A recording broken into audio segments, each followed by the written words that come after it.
students, in this video lecture I am going to discuss second chapter of your 11th biology book, biological classification. As you know that in previous video lecture we already discussed the why we classified the organism like that.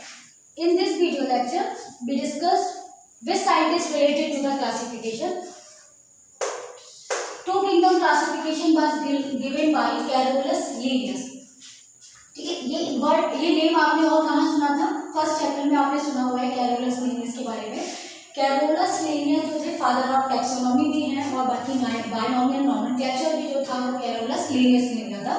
तो अब Carolus Linnaeus से क्या है, familiar है. तो यहाँ पे भी जब था कि जब क्लासिफिकेशन की बात आई तो इन्होंने आपने टैक्सोनॉमिक हायरार्की जो है फर्स्ट चैप्टर में पढ़ रखी है यहाँ पे. तो अब जो है यहाँ पे था कि जो टू किंगडम क्लासिफिकेशन जितने भी ऑर्गेनिज्म है उन्हें आपको क्या करना है, दो किंगडम में डिवाइड कर देना है, मतलब प्लांट्स और एनिमल. तो यहाँ पे जो था प्लांट्स और एनिमल, प्लांट में वेजिटेबिलिया बोला गया इसमें, या प्लांट ही आप बोल सकते हो, और एनिमेलिया बोला गया. तो यहाँ पे टू किंगडम में कैरोलस लिनियस ने डिवाइड कर दिया था. लेकिन जब आप फर्दर स्टडी करना चाहते हो तो यहाँ पे सिर्फ ये डिवाइड करना जरूरी नहीं, मतलब नहीं सही रहेगा कि आप उनको एनिमल और प्लांट की कैटेगरी में रख दिए. उसके बाद क्या था, फिर सेल के बेसिस पे भी माइक्रोस्कोप डिस्कवर हो गया था. तो ये सारी चीजें थी. फिर उसके बाद हमारे नेक्स्ट साइंटिस्ट आए अर्नेस्ट हैकेल, जिन्होंने क्या करा कि सेल के बेसिस पे न्यू ग्रुप, इन्होंने जो माइक्रो ऑर्गेनिज्म थे उनके बेसिस पे एक नया ग्रुप ऐड किया, प्रोटिस्टा. ये सब आपको कॉम्पिटिटिव एग्जाम में भी मिल जाएंगे कि this scientist add the protista, then Ernest Haeckel who gave the third kingdom classification, then your answer is Ernest Haeckel. Next फिर आएगी, अब ये था कि प्रोटिस्टा में आपके यूनिसेलुलर माइक्रो ऑर्गेनिज्म भी आ रहे थे और मल्टी सेलुलर भी आ रहे थे. तो फिर हम इन्हें एक उसमें नहीं रख सकते थे. लेकिन क्या रहा ना, जैसे जैसे आपने और ज़्यादा स्टडी करना किया, हमने क्लासिफिकेशन को और ज़्यादा मतलब डाइवर्स करना स्टार्ट कर दिया था. तो यहाँ पे कोपलैंड जो थे इन्होंने फोर किंगडम क्लासिफिकेशन दिया और यहाँ पे जो इन्होंने ग्रुप ऐड किया मोनेरा. ठीक है, उसके बाद हमारे जो फाइनली और एक साइंटिस्ट और आए आर.एच. विटेकर, जिन्होंने फाइव किंगडम क्लासिफिकेशन दिया और जिन्होंने एक नया ग्रुप ऐड किया था जिसका नाम था फंजाई. तो फाइनली जो nowadays five kingdom classification used which was given by R H. Whittaker and he was at the fungi. ठीक है, तो ये सारी चीजें आपको उन्होंने क्या ऐड किया था, फंजाई को उन्होंने ऐड किया था. अब देखिए 1 by 1 इस चैप्टर में आपको इन सबके बारे में क्या करना है, पढ़ना है. तो सबसे पहले हम डिस्कस जो करेंगे वो हम पढ़ेंगे मोनेरा. किसके बारे में हमें डिस्कस करना है, मोनेरा. मोनेरा की अगर हम बात करें तो मोनेरा में हमने किस टाइप के ऑर्गेनिज्म को, अब ये तो मान के चलिए कि प्रोटिस्टा और मोनेरा में हमने जो है माइक्रो ऑर्गेनिज्म को रखा है. अब दिक्कत ये है कि माइक्रो ऑर्गेनिज्म में यूनिसेलुलर भी है और कौन से मल्टी सेलुलर भी है. तो जो मोनेरा है it includes unicellular micro organism. तो आप यहाँ पे लिख लीजिए it includes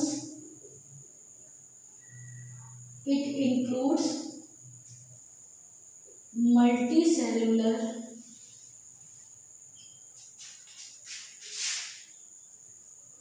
micro organism, sorry unicellular micro organism. तो ये सारी चीजें आपका यहाँ पे जो मोनेरा है इस ग्रुप में आपने किसको रखा है, माइक्रो ऑर्गेनिज्म तो रखा है आपने. ठीक है, लेकिन जो है वो किस टाइप के है माइक्रो ऑर्गेनिज्म, यूनिसेलुलर है. अच्छा, एक बात और, आपको मैंने जब स्टार्टिंग की थी तभी मैंने आपको डिस्कस किया था कि the study of microbes known as microbiology and which scientist known as father of microbiology. General answer is Anton van Leeuwenhoek. ये सारी चीजें मैं आपको मेमोराइज करा रही हूँ जिससे आपको ये चीजें याद है. अभी हो सकता है आपको इसका बेनिफिट समझ में नहीं आए, लेकिन जब आप पीएमटी वगैरह का या कॉम्पिटिटिव या किसी भी कॉम्पिटिटिव एग्जाम में बैठते हैं तो ये सारी चीजें आपके लिए कॉमन है. तो आप अभी से इनकी तैयारी करते हुए चलिए. फिर ये तो आपको डिस्कस हो गया. नेक्स्ट था कि it is also known as prokaryota. Pro का मतलब होता है बिफोर, कैरियोटा कैरियोट जो वर्ड होता है वो न्यूक्लियस होता है, मतलब बिफोर न्यूक्लियस. तो ये हमारे प्रिमिटिव ऑर्गेनिज्म है यहाँ पे जो सिंगल सेल से मिलकर बने हुए हैं.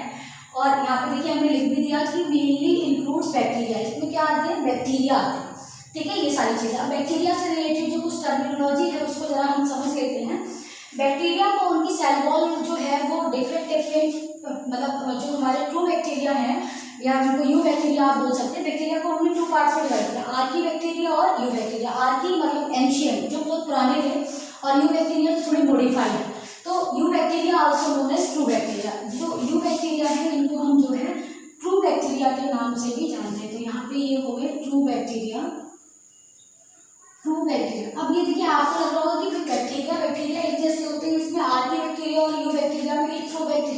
क्या हो गया। तो इसमें बेटा आपको ये समझने जैसा है कि जो इनकी सेल वॉल जो है ना उसमें डिफरेंस है। यहाँ पे आप जो यूबैक्टीरिया है इनकी सेल वॉल जो होगी वो पेप्टाइडोग्लाइकन की बनी होगी, और जो आपकी पेप्टाइडोग्लाइकन ये सारी चीज़ें हम बायोमोलिक्यूल जब चैप्टर पढ़ेंगे तब हम ये सारी चीज़ें डिस्कस करेंगे। फिर भी थोड़ा मैं बता दे रही हूँ कि प्रोटीन में जो है शुगर उसमें अटैच होगी, ठीक है, पॉलीसेकेराइड अटैच होगी, पेप्टाइड वर्ड जो है वो जो बॉन्ड प्रेजेंट होता है प्रोटीन के बीच में, अमाइनो एसिड के बीच में, उसे हम बोलते हैं। तो यूबैक्टीरिया में जो सेल वॉल होगी वो पेप्टाइडोग्लाइकन की बनी होगी, और आर्की बैक्टीरिया में ये जो है अब्सेंट होगी। ये सारी चीज़ें आपकी है ना, थोड़ी मैंने आपको डिफरेंसेस बता दिए। दूसरा क्या है कि बैक्टीरिया जो था first seen by Anton von Leeuwenhoek. जो बैक्टीरिया था तो सबसे पहले किसने देखा था, एंटोन वॉन लीवनहॉफ, किसी ने फादर ऑफ बैक्टीरियोलॉजी मतलब फादर ऑफ माइक्रोबायोलॉजी कहते हैं। उसके बाद जो बैक्टीरिया टर्म जो थी it was given by Ehrenberg, किसने दी थी, एहरनबर्ग ने दी थी। And the study of bacteria is known as bacteriology. क्या बोलते हैं हम इसे, बैक्टीरियोलॉजी। तो ये थोड़े इंपॉर्टेंट टर्म्स हैं बैक्टीरिया से रिलेटेड। तो ये सारी चीज़ें जैसे हम वायरस को पढ़ेंगे तो आपको बताएंगे कि वो quite the term virus like that and the study of virus is known as, ये सारी चीज़ें हम डिस्कस करेंगे, ठीक है, ये आपने पढ़ लिया। अब बात करते हैं हम बैक्टीरिया, क्योंकि आपको इसमें मेनली किसके बारे में पढ़ना है, बैक्टीरिया के बारे में पढ़ना है।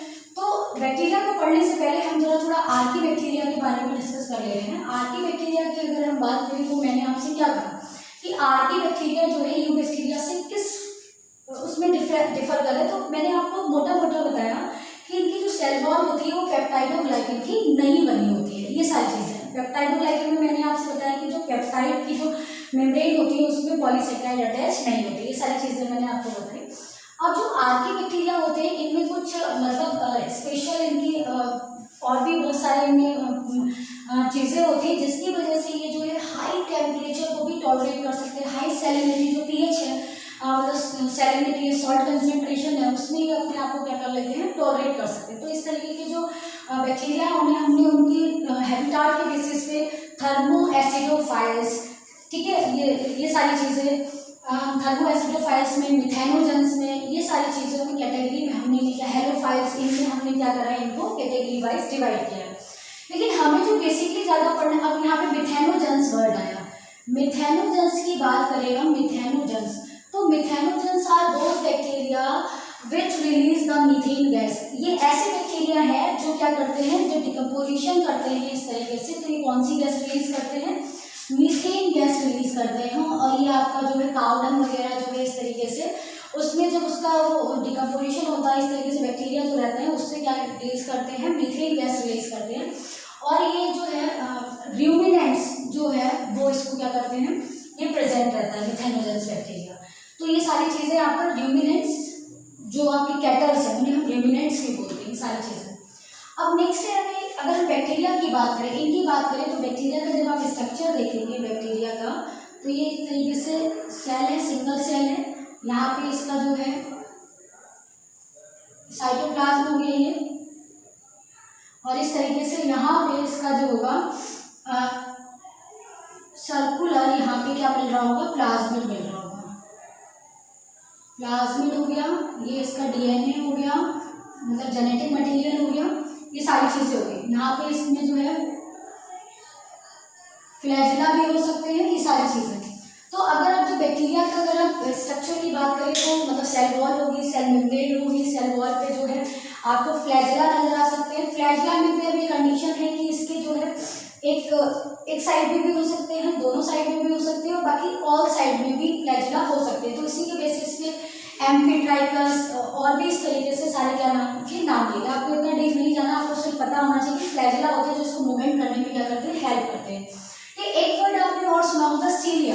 क्वेश्चन ये आता है कि दोनों का पर्पस यही है कि दोनों जो है मूव करने में क्या करते हैं, हेल्प करते हैं। लेकिन जैसे पैरामीशियम की बात करेंगे तो उसमें आपको क्या मिलेगा, सीलिया मिलेगा। लेकिन डिफरेंस ये है कि सीलिया और फ्लैजिला में डिफरेंस क्या है। तो फ्लैजिला बेटा साइज में बड़े होते हैं और सीलिया जो होते हैं साइज में कैसे होते हैं, छोटे होते हैं। ठीक है, ये सारी चीज़ें आपको। और जब आप बात करेंगे तो यहाँ पे आपको क्या होगा, अब बेटा ये है क्या, प्रोकैरियोटिक सेल। आपको 10th में भी डिस्कस किया होगा कि कुछ हमने डिफरेंसेस डिस्कस किए होंगे प्रोकैरियोट्स एंड यूकैरियोट्स के बीच में। तो प्रोकैरियोट्स की अगर हम बात करें तो there is lack of cell membrane bound structure. यहाँ पे जो है सेल मेम्ब्रेन बाउंड और स्ट्रक्चर नहीं मिलेंगे और यूकैरियोट्स में आपको मिलेंगे। मतलब जो जेनेटिक मटेरियल होगा वो भी न्यूक्लियर मेम्ब्रेन के अंदर क्लोज होगा यूकैरियोट्स में, लेकिन प्रोकैरियोट्स में there is lack of nuclear membrane, और बाकी और भी ऑर्गेनेल्स हैं वो उसमें नहीं मिलेंगे जो सेल मेम्ब्रेन बाउंड है। ठीक है, तो यहाँ पे क्या होता है, जो डीएनए होता है वो साइटोप्लाज्म में इसी तरीके से सिंगल फ्लोट कर रहा होता है, और जहाँ ये मिलता है उस एरिया को हम बोलते हैं न्यूक्लियोइड। क्या बोलते हैं उसे? न्यूक्लियोइड। और इसके अलावा भी एक आपका और एक्स्ट्रा क्रोमोसोमल मटेरियल प्रेजेंट होता है जिसे हम बोलते हैं प्लाज्मिड, और ये आपके बहुत काम आने वाला है। प्लाज्मिड क्या है? Extra circular chromosomal material, extra circular chromosomal material known as plasmid. और ये जो है बायोटेक्नोलॉजी में एज अ वेक्टर इसका क्या किया जाता है, यूज किया जाता है। बायोटेक्नोलॉजी आप 12th में पढ़ेंगे, इसका एज अ वेक्टर की तरह इसका क्या किया जाता है, यूज किया जाता है। ये सारी चीजें आपका, तो ये आपका था बैक्टीरिया से रिलेटेड। बाकी जो है आप और करें, इसमें साइनोबैक्टीरिया भी आते हैं, यानी कि ब्लू ग्रीन एल्गी का भी आपने नाम सुना होगा, ये भी इसी कैटेगरी में आते हैं। Blue green algae also known as cyanobacteria, and they contain a special type of structure known as heterocyst which is yellow in color।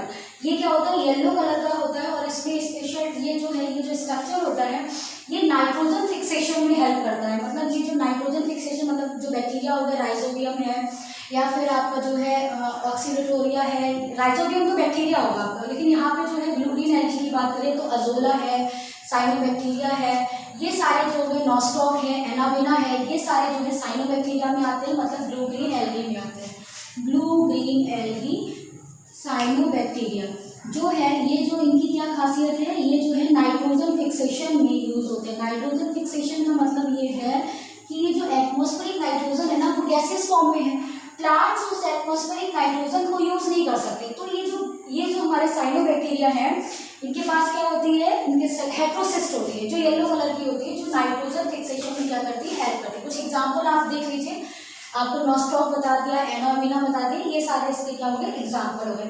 अब ये तो जो बैक्टीरिया है ये क्या करते हैं बेटा, सेल वॉल होते हैं, सेल वॉल कंटेन करते हैं, लेकिन कुछ और भी किसी कैटेगरी में आते हैं जिनको हम माइकोप्लाज्मा कहते हैं। माइकोप्लाज्मा क्या बोलते हैं आप इसको, माइकोप्लाज्मा। और ये जो है स्मॉलेस्ट ऑर्गेनिज्म माना जाता है, smallest organism they lack cell wall, मतलब लैक ऑफ सेल वॉल। यहाँ पे सेल वॉल नहीं होती है, मतलब ये फिर बैक्टीरिया से भी छोटे हो गए ना, लैक ऑफ सेल वॉल हो गई तो बैक्टीरिया से भी छोटे हो गए। और माइकोप्लाज्मा को हम एक और नाम देते हैं PPL, प्लूरोनिमोनिया लाइक ऑर्गेनिज्म। तो अगर आपसे पूछा जा रहा है कि स्मॉलेस्ट लिविंग सेल का नाम बताइए तो आप क्या बताएंगे, mycoplasma. Why this is smallest? Because not contain cell wall. Thank you. Have a nice day. In next video lecture we discuss the protista.